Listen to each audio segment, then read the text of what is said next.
ನಮಸ್ಕಾರ, ನೀವು ನೋಡ್ತಾ ಇದ್ದೀರಾ ಜಿ ಕನ್ನಡ ನ್ಯೂಸ್. ದಿನದ ಎಲ್ಲ ಪ್ರಮುಖ ಸುದ್ದಿಗಳನ್ನು ನೋಡೋಣ. ವಿಶೇಷ ಸಮಾಚಾರದಲ್ಲಿ ನಾನು ಶಿವರಾಮು.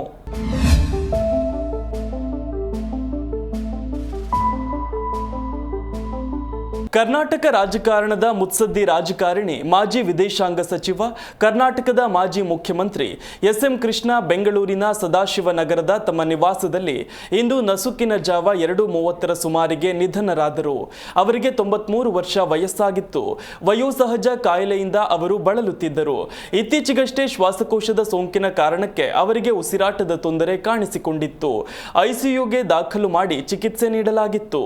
ಇನ್ನು ಕರ್ನಾಟಕದ ಮಂಡ್ಯ ಜಿಲ್ಲೆಯ ಮದ್ದೂರು ತಾಲೂಕಿನ ಸೋಮನಹಳ್ಳಿ ಎಂಬ ಗ್ರಾಮದಲ್ಲಿ 1932 ಮೇ 1ರಂದು ಒಕ್ಕಲಿಗ ಕುಟುಂಬದಲ್ಲಿ ಜನಿಸಿದ ಎಸ್.ಎಂ. ಕೃಷ್ಣ ಪೂರ್ತಿ ಹೆಸರು ಸೋಮನಹಳ್ಳಿ ಮಲ್ಲಯ್ಯ ಕೃಷ್ಣ. ಹುಟ್ಟೂರಿನಲ್ಲಿ ಪ್ರಾಥಮಿಕ ಶಿಕ್ಷಣ ಮುಗಿಸಿದ ಅವರು ಮೈಸೂರಿನಲ್ಲಿ ಪ್ರೌಢ ಶಿಕ್ಷಣ, ಪದವಿ ಹಾಗೂ ಕಾನೂನು ಪದವಿ ಪಡೆದಿದ್ದರು.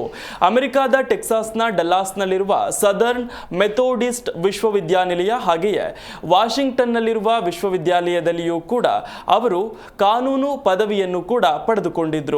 ಅಲ್ಲದೆ ಪ್ರೇಮ ಅವರನ್ನ ವಿವಾಹವಾಗಿದ್ದಂತಹ ಎಸ್.ಎಂ. ಕೃಷ್ಣ ಅವರಿಗೆ 2 ಹೆಣ್ಣು ಮಕ್ಕಳಿದ್ದಾರೆ. 1962ರಲ್ಲಿ ಮದ್ದೂರು ವಿಧಾನಸಭಾ ಕ್ಷೇತ್ರದಲ್ಲಿ ಸ್ವತಂತ್ರ ಅಭ್ಯರ್ಥಿಯಾಗಿ ಕಣಕ್ಕಿಳಿಯುವ ಮೂಲಕ ಗೆಲುವು ಸಾಧಿಸಿದ ಕೃಷ್ಣ ಆ ಮೂಲಕ ಚುನಾವಣಾ ರಾಜಕೀಯ ಜೀವನಕ್ಕೆ ಧುಮುಕಿದ್ದರು. ಆ ಬಳಿಕ ಅವರು ಪ್ರಜಾ ಸೋಷಿಯಲಿಸ್ಟ್ ಪಕ್ಷಕ್ಕೆ ಸೇರಿದ್ದರು. ಆದರೆ 1967ರ ಚುನಾವಣೆಯಲ್ಲಿ ಮದ್ದೂರಿನಿಂದ ಕಾಂಗ್ರೆಸ್ನ ಎಂ ಗೌಡ ವಿರುದ್ಧ ಸೋಲನುಭವಿಸಿದ್ರು. 68ರಲ್ಲಿ ಹಾಲಿ ಸಂಸದರು ನಿಧನರಾದಾಗ ಅವರು ಮಂಡ್ಯ ಲೋಕಸಭಾ ಕ್ಷೇತ್ರಕ್ಕೆ ನಡೆದ ಉಪಚುನಾವಣೆಯಲ್ಲಿ ಕಾಂಗ್ರೆಸ್ ಅಭ್ಯರ್ಥಿಯನ್ನ ಸೋಲಿಸುವ ಮೂಲಕ ರಾಷ್ಟ್ರ ರಾಜಕೀಯಕ್ಕೆ ಅಡಿಯಿಟ್ಟರು.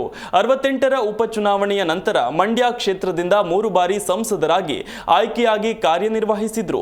71 ಮತ್ತು 80ರಲ್ಲಿ ಕಾಂಗ್ರೆಸ್ ಅಭ್ಯರ್ಥಿಯಾಗಿ ಚುನಾವಣೆಗಳನ್ನು ಗೆದ್ದಿದ್ದರು. ಆಗ ಮಂಡ್ಯವನ್ನು ಕಾಂಗ್ರೆಸ್ ಭದ್ರಕೋಟೆಯಾಗಿ ಉಳಿಸುವಲ್ಲಿ ಎಸ್.ಎಂ. ಕೃಷ್ಣ ಪಾತ್ರ ಪ್ರಮುಖವಾದದ್ದು. 99ರಲ್ಲಿ ಕೆಪಿಸಿಸಿ ಅಧ್ಯಕ್ಷರಾಗಿದ್ದ ಅವರು ಅದೇ ವರ್ಷ ನಡೆದ ವಿಧಾನಸಭಾ ಚುನಾವಣೆಯಲ್ಲಿ ಕಾಂಗ್ರೆಸ್ ಪಕ್ಷವನ್ನ ಗೆಲುವಿನತ್ತ ಮುನ್ನಡೆಸಿದ್ರು. ಆ ಸಂದರ್ಭದಲ್ಲಿ ಎಸ್.ಎಂ. ಕೃಷ್ಣ ನಡೆಸಿದಂತಹ ಪಾಂಚಜನ್ಯ ಯಾತ್ರೆ ಕರ್ನಾಟಕ ರಾಜಕಾರಣದಲ್ಲಿ ಕಾಂಗ್ರೆಸ್ಗೆ ಶಕ್ತಿ ತುಂಬಿತ್ತು.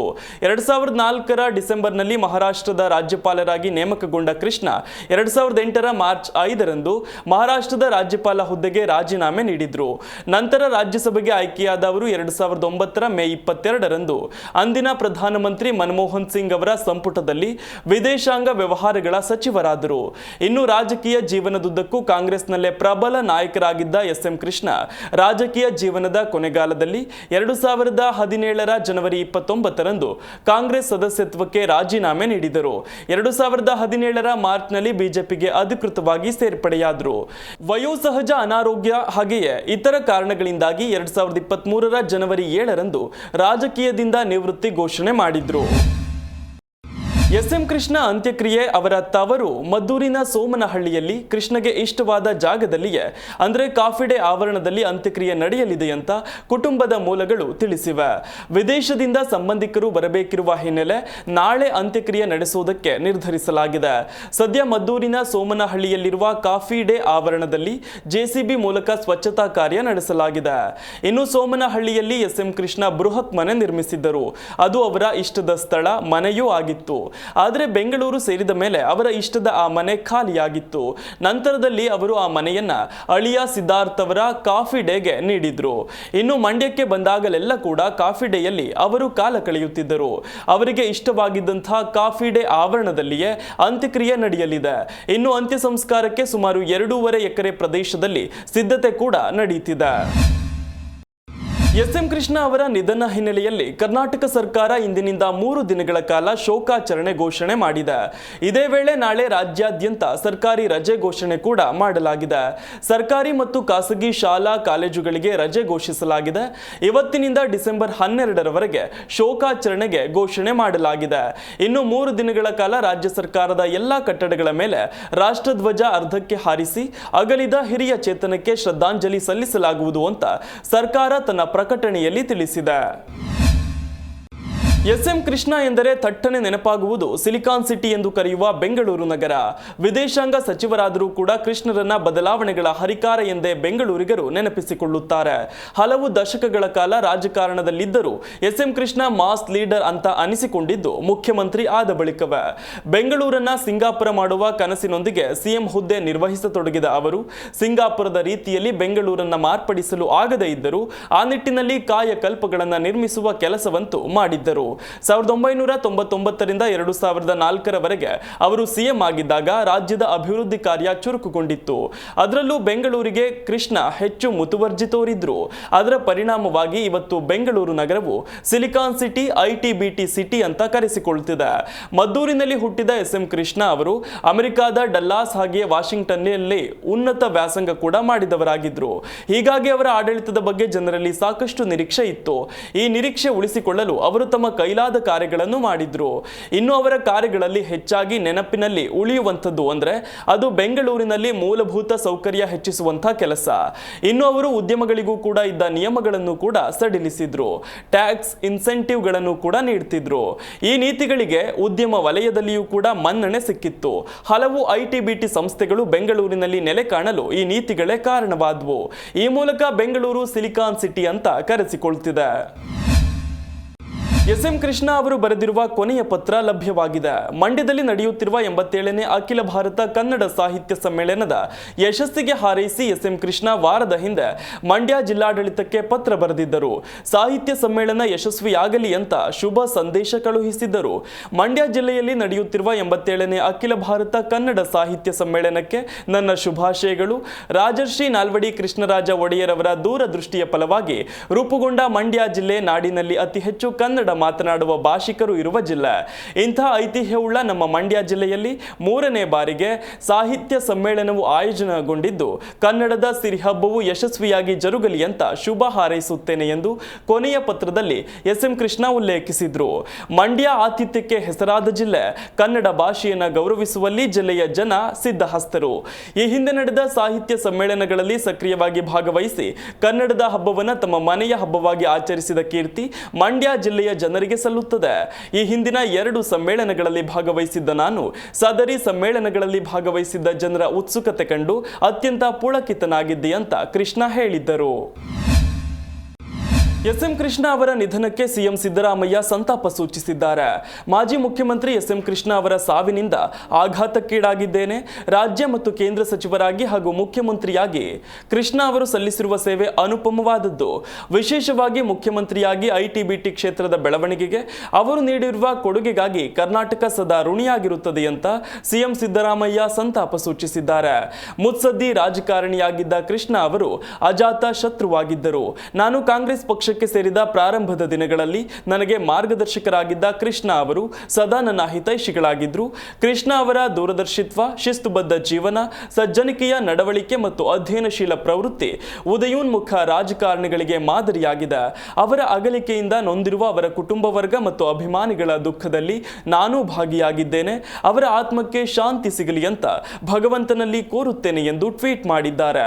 ಇನ್ನು ಡಿಸಿಎಂ ಡಿ.ಕೆ. ಶಿವಕುಮಾರ್ ಅವರು ಕೂಡ ಸಂತಾಪ ಸೂಚಿಸಿದ್ದು ಆತ್ಮೀಯರು, ಮಾಜಿ ಮುಖ್ಯಮಂತ್ರಿಗಳು ಹಾಗೂ ಕೇಂದ್ರದ ಮಾಜಿ ಸಚಿವರಾದ ಶ್ರೀಯುತ ಎಸ್.ಎಂ. ಕೃಷ್ಣ ಅವರ ನಿಧನದಿಂದ ಮನಸ್ಸಿಗೆ ಅಪಾರ ನೋವುಂಟಾಗಿದೆ. ಕರ್ನಾಟಕದ ಪ್ರಗತಿಗೆ ಅವರು ಸಾಕಷ್ಟು ಕೊಡುಗೆ ನೀಡಿದ್ದಾರೆ. ನನ್ನ ರಾಜಕೀಯ ಬೆಳವಣಿಗೆಗೂ ಸೂಕ್ತ ಮಾರ್ಗದರ್ಶನ ನೀಡಿದ್ದರು. ಅವರ ಆತ್ಮಕ್ಕೆ ಶಾಂತಿ ಸಿಗಲಿ ಎಂದು ಪ್ರಾರ್ಥಿಸುತ್ತೇನೆ. ದುಃಖತಪ್ತ ಕುಟುಂಬಕ್ಕೆ ನನ್ನ ಸಂತಾಪಗಳು ಎಂದು ಡಿ.ಕೆ. ಶಿವಕುಮಾರ್ ಅವರು ಟ್ವೀಟ್ ಮಾಡಿದ್ದಾರೆ. ಇನ್ನು ಗೃಹ ಸಚಿವ ಡಾಕ್ಟರ್ ಜಿ. ಪರಮೇಶ್ವರ್ ಸಂತಾಪ ಸೂಚಿಸಿದ್ದಾರೆ. ಎಸ್.ಎಂ. ಕೃಷ್ಣ ನಿಧನದ ವಿಚಾರ ಕೇಳಿ ತುಂಬಾ ನೋವಾಗಿದೆ. ಉತ್ತಮ ರಾಜಕಾರಣಿಯನ್ನ ನಾವು ಕಳೆದುಕೊಂಡಿದ್ದೇವೆ. ಸಿಎಂ ಆಗಿ, ಕೇಂದ್ರ ಸಚಿವರಾಗಿ ಉತ್ತಮ ಕೆಲಸ ಮಾಡಿದ್ದರು. ಬೆಂಗಳೂರು ನಗರದಲ್ಲಿ ಐಟಿ-ಬಿಟಿ ಸ್ಥಾಪನೆಗೆ ಕಾರಣರಾಗಿದ್ದರು. ಅವರಿಂದ ಬೆಂಗಳೂರು ಸಿಲಿಕಾನ್ ಸಿಟಿಯಾಗಿ ಅಂತಾರಾಷ್ಟ್ರೀಯ ಮಟ್ಟದಲ್ಲಿ ಪ್ರಸಿದ್ಧಿ ಪಡೆದಿದೆ. ಹಲವು ಯೋಜನೆಗಳ ಜೊತೆಗೆ ಹಲವು ಸವಾಲುಗಳನ್ನು ಎದುರಿಸಿದ್ದರು. ಎಸ್.ಎಂ. ಕೃಷ್ಣ ಅವರ ಜೊತೆ ಉತ್ತಮ ಒಡನಾಟ ಇತ್ತು. ಇನ್ನು ಕುಟುಂಬಕ್ಕೆ ದುಃಖ ಸಹಿಸುವ ಶಕ್ತಿ ದೇವರು ನೀಡಲಿ ಎಂದು ಗೃಹ ಸಚಿವ ಡಾಕ್ಟರ್ ಜಿ. ಪರಮೇಶ್ವರ್ ಸಂತಾಪ ಸೂಚಿಸಿದ್ದಾರೆ. ಕೃಷ್ಣ ಅವರ ಅಗಲಿಕೆಗೆ ಬಿಜೆಪಿ ನಾಯಕರು ಸಂತಾಪ ಸಲ್ಲಿಸಿದ್ದಾರೆ. ಮಾಜಿ ಸಿಎಂ ಬಿಎಸ್ ಯಡಿಯೂರಪ್ಪ ಅವರು ಧೀಮಂತ ಮುತ್ಸದ್ದಿ ರಾಜಕಾರಣಿ, ಕರ್ನಾಟಕದ ಮಾಜಿ ಮುಖ್ಯಮಂತ್ರಿಗಳು, ಮಾಜಿ ಕೇಂದ್ರ ವಿದೇಶಾಂಗ ಸಚಿವರು, ಪಕ್ಷದ ಹಿರಿಯ ನಾಯಕ, ಪದ್ಮ ವಿಭೂಷಣ ಎಸ್ಎಂ ಕೃಷ್ಣ ಅವರು ನಮ್ಮನ್ನು ಬಿಟ್ಟು ಅಗಲಿದ ಸುದ್ದಿ ತಿಳಿದು ಅತೀವ ಆಘಾತವಾಗಿದೆ. ರಾಷ್ಟ್ರ ರಾಜ್ಯದ ಅಭಿವೃದ್ಧಿಗೆ ಅಪಾರ ಕೊಡುಗೆ ನೀಡಿದ್ದ ಕೃಷ್ಣ ಅವರ ನಿಧನದಿಂದ ನಾಡು ಒಬ್ಬ ಶ್ರೇಷ್ಠ ನಾಯಕನನ್ನ ಕಳೆದುಕೊಂಡಿದೆ. ಅವರ ಅಗಲಿಕೆಯಿಂದ ವೈಯಕ್ತಿಕವಾಗಿ ಒಬ್ಬ ಹಿರಿಯಣ್ಣನ ಕಳೆದುಕೊಂಡ ನೋವು ನನಗಿದೆ ಅಂತ ಮಾಜಿ ಮುಖ್ಯಮಂತ್ರಿ ಬಿಎಸ್ ಯಡಿಯೂರಪ್ಪನವರು ಕಂಬನಿ ಮಿಡಿದ್ರು. ಇನ್ನು ಮಾಜಿ ಸಿಎಂ ಬಸವರಾಜ ಬೊಮ್ಮಾಯಿ ಅವರು ಎಸ್ಎಂ ಕೃಷ್ಣ ಅವರು ನಿಧನರಾಗಿರುವ ಸುದ್ದಿ ಕೇಳಿ ಅತ್ಯಂತ ದುಃಖವಾಗಿದೆ. ಮಿತಭಾಷಿ, ಸೌಮ್ಯ ಸ್ವಭಾವದ ಅವರು ಸುಮಾರು 6 ದಶಕಗಳ ಕಾಲ ರಾಜ್ಯ ಮತ್ತು ರಾಷ್ಟ್ರ ರಾಜಕಾರಣದಲ್ಲಿ ತಮ್ಮದೇ ಆದ ಛಾಪು ಮೂಡಿಸಿ ಇಂದಿನ ರಾಜಕಾರಣಿಗಳಿಗೆ ಮಾದರಿಯಾಗಿದ್ದಾರೆ ಎಂದು ಮಾಜಿ ಸಿಎಂ ಬಸವರಾಜ ಬೊಮ್ಮಾಯಿ ಸಂತಾಪ ಸೂಚಿಸಿದ್ದಾರೆ. ಇನ್ನು ಬಿಜೆಪಿ ರಾಜ್ಯಾಧ್ಯಕ್ಷ ಬಿವೈ ವಿಜಯೇಂದ್ರ ಎಸ್ಎಂ ಕೃಷ್ಣ ಅವರು ನಮ್ಮನ್ನು ಅಗಲಿದ್ದಾರೆ. ಇದು ಬಹಳ ನೋವಿನ ಸಂಗತಿ. ರಾಜ್ಯಕ್ಕೆ ಎಸ್ಎಂ ಕೃಷ್ಣ ಅವರ ಕೊಡುಗೆ ಅಪಾರವಾಗಿದೆ. ಸಿಎಂ, ವಿತ್ತ ಸಚಿವರಾಗಿ ಉತ್ತರ ಕರ್ನಾಟಕಕ್ಕೆ ಅವರ ಕೊಡುಗೆ ಅಪಾರವಾಗಿದೆ. ಹಲವು ಬಾರಿ ಕೃಷ್ಣ ಅವರನ್ನ ಭೇಟಿ ಮಾಡಿ ಆಶೀರ್ವಾದ ಪಡೆದಿದ್ದೆ ಎಂದು ವಿಜಯೇಂದ್ರ ಕಂಬನಿ ಮಿಡಿದಿದ್ದಾರೆ. ಎಸ್ಎಂ ಕೃಷ್ಣ ಓರ್ವ ಅಸಾಧಾರಣ ನಾಯಕರಾಗಿದ್ದರು ಎಂದು ಪ್ರಧಾನಿ ನರೇಂದ್ರ ಮೋದಿ ಹೇಳಿದ್ದಾರೆ. ಎಕ್ಸ್ನಲ್ಲಿ ಪೋಸ್ಟ್ ಮಾಡಿ ಮೋದಿ ಭಾವಪೂರ್ಣ ಶ್ರದ್ಧಾಂಜಲಿ ಸಲ್ಲಿಸಿದ್ದಾರೆ. ಎಸ್ಎಂ ಕೃಷ್ಣ ಅವರು ಸಮಾಜದ ಎಲ್ಲ ವರ್ಗಗಳ ಜನರಿಂದ ಮೆಚ್ಚುಗೆಗೆ ಪಾತ್ರರಾಗಿದ್ದರು. ಅವರು ಯಾವಾಗಲೂ ಇತರರ ಜೀವನವನ್ನು ಸುಧಾರಿಸಲು ಶ್ರಮಿಸಿದ್ದರು. ಅವರು ಕರ್ನಾಟಕದ ಮುಖ್ಯಮಂತ್ರಿಯಾಗಿ ತಮ್ಮ ಅಧಿಕಾರಾವಧಿಯಲ್ಲಿ ವಿಶೇಷವಾಗಿ ಮೂಲ ಸೌಕರ್ಯ ಅಭಿವೃದ್ಧಿ ಬಗ್ಗೆ ಗಮನ ಹರಿಸಿದ್ದಾರೆ. ಅವರು ಉತ್ತಮ ಓದುಗ ಮತ್ತು ಚಿಂತಕರು ಆಗಿದ್ದರು ಅಂತ ಬರೆದುಕೊಂಡಿದ್ದಾರೆ. ಕರ್ನಾಟಕದಲ್ಲಿ ಮಳೆಯ ಅಬ್ಬರ ಇನ್ನೂ ಕಡಿಮೆಯಾಗಿಲ್ಲ. ಫೆಂಗಲ್ ಚಂಡಮಾರುತದಿಂದಾಗಿ ಸಾಕಷ್ಟು ಅವ್ಯವಸ್ಥೆ ಸೃಷ್ಟಿಯಾಗಿತ್ತು. ಇದೀಗ ಮತ್ತೊಂದು ಚಂಡಮಾರುತದ ಆಗಮನವಾಗುತ್ತಿದ್ದು ಡಿಸೆಂಬರ್ 13ರಿಂದ 4 ದಿನಗಳ ಕಾಲ ಬೆಂಗಳೂರು ಸೇರಿದಂತೆ ರಾಜ್ಯದ ವಿವಿಧೆಡೆ ಮಳೆಯಾಗಲಿದೆ ಅಂತ ಹವಾಮಾನ ಇಲಾಖೆ ಮುನ್ಸೂಚನೆ ನೀಡಿದೆ. ದಕ್ಷಿಣ ಕನ್ನಡ, ಉತ್ತರ ಕನ್ನಡ, ಬೆಂಗಳೂರು ಗ್ರಾಮಾಂತರ, ಬೆಂಗಳೂರು ನಗರ, ಚಿಕ್ಕಬಳ್ಳಾಪುರ, ಚಿಕ್ಕಮಗಳೂರು, ಚಿತ್ರದುರ್ಗ, ಕೊಡಗು, ಕೋಲಾರ, ರಾಮನಗರ, ಶಿವಮೊಗ್ಗ, ತುಮಕೂರು ಜಿಲ್ಲೆಗಳಿಗೆ ಯೆಲ್ಲೋ ಅಲರ್ಟ್ ಘೋಷಿಸಲಾಗಿದೆ.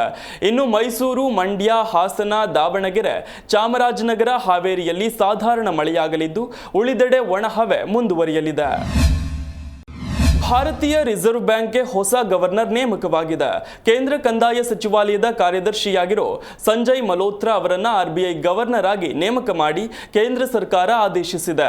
ಸದ್ಯ ಆರ್ಬಿಐ ಗವರ್ನರ್ ಆಗಿರುವಂತಹ ಶಕ್ತಿಕಾಂತ್ ದಾಸ್ ಇವರ ಸೇವಾವಧಿ ಸದ್ಯದಲ್ಲೇ ಅಂತ್ಯವಾಗಲಿದೆ. ಇವತ್ತಿಗೆ ಇವರ ಸೇವಾವಧಿ ಅಂತ್ಯವಾಗಲಿದ್ದು ನಾಳೆ ಸಂಜಯ್ ಮಲ್ಹೋತ್ರಾ ಆರ್ಬಿಐ ಹೊಸ ಗವರ್ನರ್ ಆಗಿ ಪ್ರಮಾಣ ವಚನ ಸ್ವೀಕರಿಸಲಿದ್ದಾರೆ. ಸಂಜಯ್ ಮಲ್ಹೋತ್ರಾ ರಾಜಸ್ಥಾನದ ಕೇಡರ್. ಇವರು 1990ರ ಬ್ಯಾಚ್ನ ಐಎಎಸ್ ಆಫೀಸರ್ ಆಗಿದ್ರು. ಐಐಟಿ ಕಾನ್ಪುರ್ನಲ್ಲಿ ಕಂಪ್ಯೂಟರ್ ಸೈನ್ಸ್ ಎಂಜಿನಿಯರಿಂಗ್ ಕೂಡ ಮಾಡಿದ್ದಾರೆ. ಸದ್ಯ ಕೇಂದ್ರ ಕಂದಾಯ ಸಚಿವಾಲಯದ ಕಾರ್ಯದರ್ಶಿಯಾಗಿ ಸೇವೆ ಸಲ್ಲಿಸುತ್ತಿದ್ದಾರೆ. ಇವರು ಗವರ್ನರ್ ಆದ ಬಳಿಕ 3 ವರ್ಷಗಳ ಕಾಲ ಅಧಿಕಾರದಲ್ಲಿ ಇರಲಿದ್ದಾರೆ.